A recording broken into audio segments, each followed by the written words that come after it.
नमस्कार दोस्तों, क्रिएटर आईवाईएस में आपका एक बार फिर से स्वागत है। आज क्रिएटर आईवाईएस की टीम मिली एक युवा नेता श्री सुनील सिंह जी से। आइए जानते हैं इस वीडियो में कि क्या है उनके विचार मुस्कुराता भारत के ऊपर।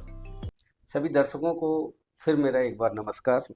आज मुझे मौका मिला गोवर्धन क्षेत्र के पूर्व विधायक श्री कारिंदा सिंह जी के बड़े पुत्र सुनील सिंह जी के साथ साक्षात्कार करने का। नमस्कार। सर, मुस्कुराता भारत के इस खास शो में सुनील सिंह साहब आपका बहुत बहुत स्वागत है। धन्यवाद।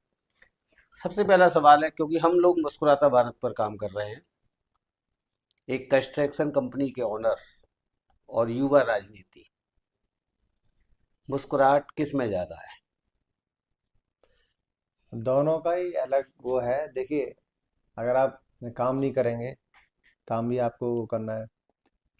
कंस्ट्रक्शन का हमारा वो है काम, तो वहाँ हमको थोड़ा सा एक सीखने को मिलता है कि नई चीज़ों को हम कैसे बनाते हैं। हम जंगल में एक तरीके से वो देखा जाए तो मंगल हम करते हैं, क्योंकि जो जी। हमारा काम होता है तो वहाँ कुछ नहीं होता। झाड़ियाँ पेड़ उनको हम काट के जी। सफाई करके फिर वहाँ एक नया मान लो कोई बिल्डिंग बना दिया, नई कोई यूनिट बना दी, तो और उसे फिर हम सीखते भी हैं। राजनीति में भी ये है कि अब जैसे हम राजनीति में हम आते हैं तो कहाँ चीज़ एकदम बिगड़ी हुई है, तो उनको हम कैसे बनाना है। तो वो चीज़ें हमने इसने अपना जो अपना व्यवसाय है इसे हमने सीखा हुआ है, तो वो हमको उधर इस्तेमाल करने में इम्प्लीमेंट करने में बहुत आसानी होती है। राजनीति का निर्णय और कंस्ट्रक्शन की डिजाइन, किस में ज्यादा मजा आता है? देखिए, राजनीति में क्या है, लोगों से मिलने का, नए नए लोगों से मिलने का मौका मिलता है, उनको जानने का और समझने का, उनके जो काम करने का वो मिलता है मजा।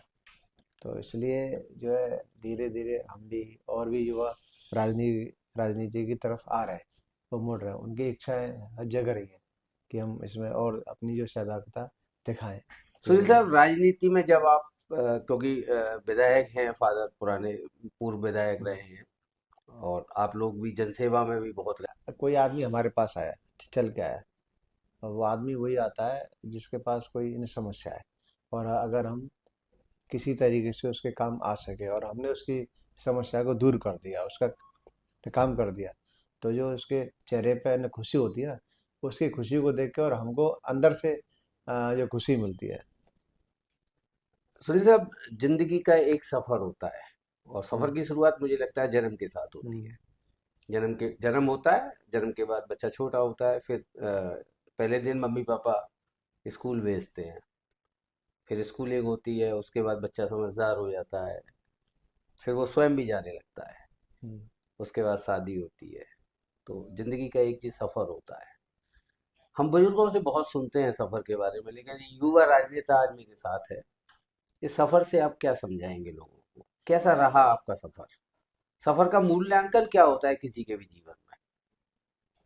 देखो, जब आदमी अपने बालपन में होता है तो एकदम निश्चल होता है, उसको कुछ भी पता नहीं है जो कर रहा है। उसको ये नहीं पता कि मैं सही कर रहा हूँ या गलत कर रहा हूँ। फिर धीरे धीरे युवावस्था में आता है, और उसके अंदर जोश आ जाता है कि मुझे ये काम मैंने करना है तो करना है, अच्छा है बुरा है क्या है। उसके आसपास अगर अच्छे लोग हैं तो वो अच्छी बातें सीखता है, अगर गलत लोग हैं तो गलत बातें वो सीखता है आगे। और उसकी उम्र जैसे जैसे बढ़ती है, अब उसने जो सीखा इससे पहले उनको फिर इस्तेमाल करता है। अच्छी बात है तो अच्छी तरफ हो जाएगा, गलत उसने कुछ सीखा है तो गलत दिशा में हो जाएगा। और फिर उसके पास आदमी अपने बुजुर्ग जब बन जाता है, अपनी जो जिम्मेदारियां हैं और उसके पास आ जाती हैं, फिर जिम्मेदारियों को करते करते फिर आदमी और सीखता है कि भाई, और कभी कभी सोचता भी है कि भाई ये क्या अच्छा है बच्चों के लिए, फैमिली के लिए और समाज के लिए मैंने क्या किया और क्या कर सकता हूँ। और जो उसने सीखा उनका फिर उसका इम्प्लीमेंटेशन करता है। आज के युवा की मजबूती की, अगर नींव की मजबूती मैं बोलूं युवा के लिए, तो क्या चीज जरूरी है? पैसा, सोच, या समाज? सोच। देखिए, सोच बहुत ज़रूरी है उसका। पैसा तो ये है कि कम होगा तो उसके हिसाब से वो काम करेगा, ज़्यादा होगा तो उसके हिसाब से काम करेगा। काम तो करेगा, सोच अच्छी होगी जी। तो वो कुछ बनने की वो करेगा कोशिश। जिसमें सोच ही नहीं होगी वो क्या बनेगा। बनेगा तो वो एक अच्छा समाज भी बना सकता है। हम अगर अच्छे हैं तो हमारा समाज भी फिर अच्छा ही होगा। सुनील साहब, आपको लगता है कि एक ऐसा काम वर्तमान राजनीति में कि आप बोल सके कि हाँ, बदलाव आया है? वर्तमान राजनीति में ये है कि पहले काम सिर्फ बोला जाता जाता था, लेकिन धरातल पे काम होते नहीं है। लेकिन अब क्या है, नए नए लोग आ रहे हैं, उनमें जो है कुछ जो है कर गुजरने की चाहत होती है, तो काम करते हैं और उसका ये परिणाम है कि आज काम भी हो रहे हैं। जी। सुनील साहब, कितनी बार आप अपने से बात करते हैं, एक युवा राजनेता है? हाँ, कभी मौका मिलता है, कभी तो हम लोग भी आईने के सामने खड़े होकर अपने आप को मूल्यांकन करने की कोशिश वो करते हैं कि हम हैं कहाँ पे। कई बार जो है खुशी भी होती है और कई बार ऐसा लगता है कि यार अभी हम पीछे रह गए। इस उम्र उम्र में हम लोग और लोग हैं जो महान लोग हैं, उनके बारे में हम सोचते हैं तो इस उम्र में उन्होंने बहुत कुछ कर चुके थे, और जिसको आज पूरा देश, भारतवर्ष और और बाहर भी अंतर्राष्ट्रीय इस स्तर पर लोग जानते हैं और समझते हैं। तो कभी लगता है यार हम तो अभी बहुत पूछे हैं, अभी हमको और कुछ और भारत करना है। युवाओं का देश है, और एक समस्या तनाव की युवाओं में बहुत रहती है। आपको क्या लगता है कि कभी अपने आप से बात करके, या अपने गाने गुनगुनाने से, या संगीत सुनने से, या कभी मन आ जाए सड़क पे पैदल घूमने से, किससे ये चीज कम की जा सकती है? हाँ, आप क्या करते हैं इसके देखो लिए? आजकल क्या है कि स्ट्रेस बहुत वो ले रहे हैं लोग, सभी ले रहे हैं। स्ट्रेस इसलिए ले रहे हैं कि एक होड़ मची हुई है। उस होड़ के कारण आदमी भी लगता है यार हम कहाँ रह गए। तो स्ट्रेस दूर करने के लिए जो आदमी स्ट्रेस दूर नहीं कर पाता, फिर वो क्या गलत रास्ते पे चला जाता है। भक्ति, भजन या साधना क्या जरूरी है? साधना, साधना से आदमी अपने आप को सेल्फ असेसमेंट वो करता है जी। ना। और उसके अंदर एक सकारात्मक सोच डेवलप होती है। और जब हमारे अंदर सकारात्मकता आ जाएगी तो हम फिर स्ट्रेस की तरफ नहीं जाएंगे। और मैं तो ये कहूँगा जब ज़्यादा वो आ जाए आपके अंदर, न स्ट्रेस लेवल बढ़े, तब चर्चा करिए किसी से, बात करिए, संगीत सुनिए, दिमाग को डाइवर्ट करिए। सुनील साहब, अगर आप किसी सफर पे जाते हैं, लॉन्ग ड्राइव पे जाते हैं, तो ऊंचाई पे जमी हुई बर्फ या उस बर्फ का बहता हुआ पानी, क्या ज्यादा अच्छा लगता है? दोनों का अलग अलग वो है।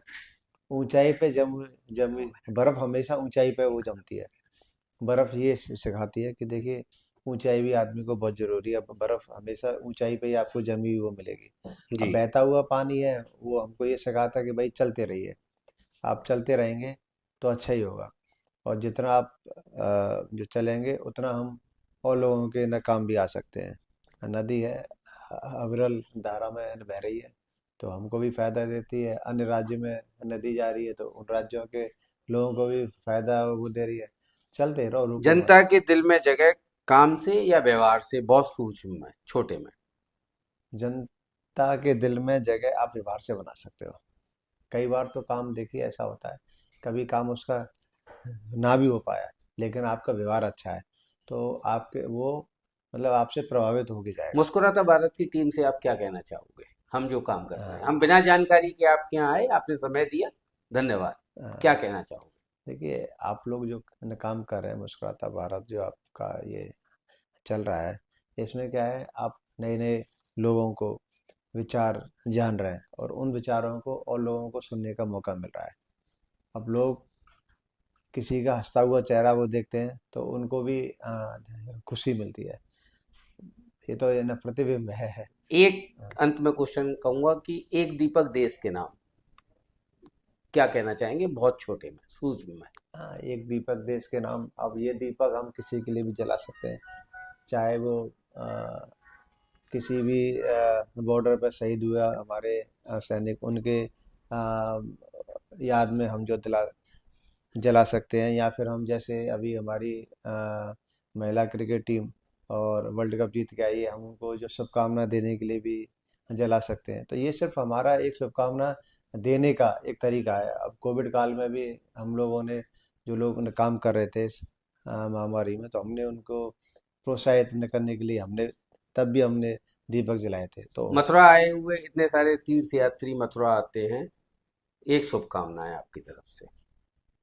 हाँ, ये कृष्ण की नगरी है, और यहाँ जो भी लोग आते हैं, तो ये पता नहीं इस धरती में कुछ ऐसा तो है कि जो आदमी आता है ना, तो यहाँ से प्रभावित होके ही जाता है। उसको ये लगता है कि हमने भी एक जो कृष्ण की नगरी में, इसकी रज में और आके, और हम भी जो है कुछ ऐसा हमने काम किया है, तो थोड़ा सा उनको खुशी मिलती है आके। सुनील साहब, आपने हमको समय दिया, बहुत बहुत धन्यवाद। धन्यवाद।